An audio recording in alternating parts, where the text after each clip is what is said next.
everyone. Today we have Sarah Eve Cotu Godbout with us today. She is from Quebec and currently living in Toronto. Sarah, a Quinnipiac four-year alum, just graduated last year in 2020. She also is going to be playing for the Toronto Six in the NWHL, a Team Canada U18, a 2016 World Championship player, and then also a Team Canada development camp. Thank you very much for coming on with us today. Thank you for having me. Would you like to share your minor hockey stories or experiences with the younger players, parents, and coaches? Just little things that they can look for and learn as they go up, and what contributed to, I guess, your success in your journey. Yes, of course. So I'm from a small town in northern Quebec. So I didn't have the opportunity to play with girls. So I played with boys until I was 17 or 16, I would say. So of course, like I guess there's some pros and there's some cons. Like I see, definitely like I gained so much speed with the boys. It's like a sometimes like another pace. They think a little bit differently than girls, and I would have to go to use my speed because when it comes to contact, like they would just hit me. So but definitely I think it built like a strong character on the ice. Um and then I went to Cégep, which is like pre-university in Quebec. Then I played with women, and yeah, up to Quinnipiac. Then I played, so I would say girls since 2015. But before that, it was just with boys because I'm Right. from such a small town. Yeah, and I've been coaching a lot of the girls now for a couple of years, skill development practice, but also um, just being hired, subcontracted onto their teams, and just, boys, of course, boys and girls are a lot different. I like to say girls are a lot better listeners to coaches and what we're asking for, and also to correct and change. They're really good with that. Um, I think one of the big questions that always comes up in challenges is, you know, do girls play with girls or do girls play with the boys? Of course, there's no, I think, 100% answer there, but I feel like if the girls can mix in with the boys, especially at the novice, Adam, Pee Wee, which is now Mhm. the U9, U11, U13 ages, girls tend to be a lot stronger and develop physically at a younger age. So they're always like the taller or bigger player. Yeah. Um, Hmm. but I think also too, right, is when the challenge, I think, is when a lot of girls have moved over is at the bantam U15 age, when the hitting comes in and contact. And it sounds like you did the contact with the boys. Yes, I did. So So I would say it's like a hard, like it's like you said, it's not like 100% like you need to play with boys until there's no like secret recipe. But for what I was being told, like there was also like no opportunity to me to really like play with a good girls team unless I would travel to like and like live in Montreal, which was like 7 hours from home. So I was told like play with the boys as long as you can.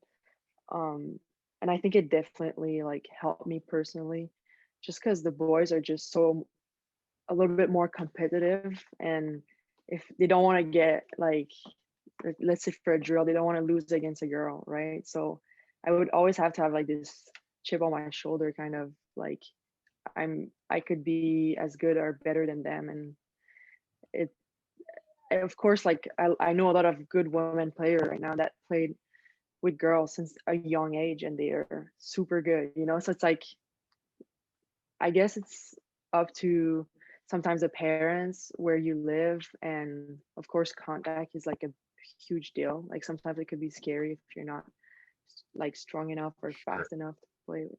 Yeah.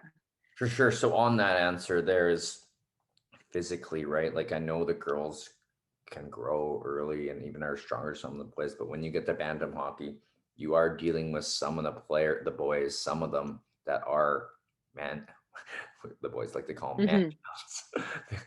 The ones that are Of course. physically fit, just like naturally, they're just so strong. And out there when you're playing a game, most of the time it doesn't matter whether you're a boy or a girl, that the contact comes in and they will finish their checks or finish their hits. And like in any boy sports as well, when there's a lot of injuries, a lot of, especially introducing it at that ages, no matter what, there's separate Yeah.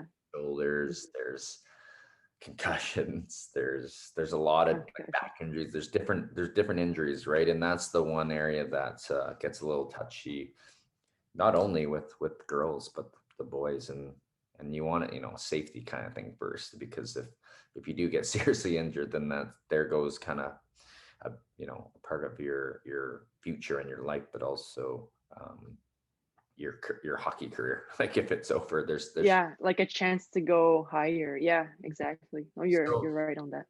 Did you, like, obviously your parents put you into hockey with the boys, and from there, what was it like to make those choices to stay playing with the boys as you went up? Um, I think it got like harder once, like you said, like bantam when you start hitting and everything. My mom was really scared, and sometimes she would just tell me like, I don't know, she was just telling me like she's scared that I get hurt, and I would say sometimes I would get hit pretty bad. But at the end of the day, like they just supported me to follow my dream and everything, and they knew that at a young age like that it was better for me to maybe stay home than to live like 8 hours from home to play with girls. And I'm really thankful that they supported me into that. I wouldn't be where I am today. For sure, for sure. Yeah, like we all have our own philosophies and ideas, but I feel like if I, you know, had my player daughter playing, I would like them to definitely wherever they want to play, but I think I would try to, start them off with the boys, just in the big pool of things, and have them learn. Exactly. It's not wrong to have a girl start with female hockey either out this way, as much as it's growing a lot with the Victoria Reign, and then as they go up, there's Victoria Seals as well, but the numbers just isn't too big yet. Like we're still small on the island here, and there's only so many girls hockey teams. But yeah, they're doing a good job of trying to promote the numbers, and if they could play against, whether it's the girls or the boys, is kind of up to them, as long as they uh, love the game and develop that end, and also their skills to playing hockey is in Canada. Like playing hockey is like a life skill in Canada. It's like It is. It's you have to know it or be able to relate to someone that plays. Um, so how about like minor hockey wise? Like, were you able, just playing with the boys, what were you able to, I guess, develop as a positive, and then maybe some negatives that you could talk about? the negatives and the positives. Yeah, yeah, of Okay. playing with the boys. Um, I would say for me, like the positives were just to, I think I gained like most of my strength and like speed playing with boys, because like I said, they're like at a certain age you're like stronger than me, like they're becoming men, and Young I men. had to, yeah, young men, and I had to like step up my game, I would say, for that. Some cons I would just say, like common cons would be just, I mean, you're like the lone wolf kind of, you're just alone, like you're the only girl, Yeah. um changing rooms and everything when it gets older. So that's why Yeah. sometimes I would say playing with a girls team, you maybe get more like hockey like stories related, like, you know what I mean, like, but the boys were always super, how could I say that, like they were really respectful. I gained like brothers kind of, they would be so protective. If anyone would hit me, they would Oh, that's just good. Yeah. defend me and everything. Yeah, so That's good. I mean, I'm sure, yeah, like for everyone that plays, not just boys and girls, but even like the boys, right? There's that respect there, and you practice together, you train together, and that's kind of the team. The mentality is if you want to win, you need to have that. And I'm sure you've been through a lot too, where I'm sure you've heard some boys say some nasty things as well, and you probably got to stay Yeah, mentally tough and strong, and I guess put that in the back of your mind, but it probably also kept you extremely motivated to prove whether those boys were wrong or show that you could play with the boys and even be better than the boys, I'm sure. of course, that was like one of my like a good motivator for me, just kind of proving people wrong and that a girl can play as a high level as boys. And that was like, yeah, something that kept me going, honestly.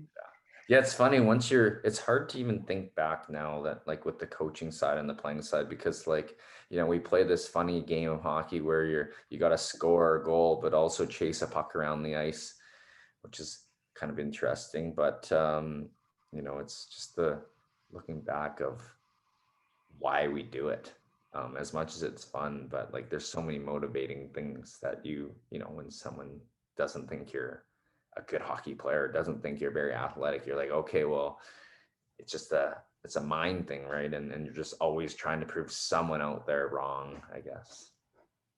Exactly, for sure.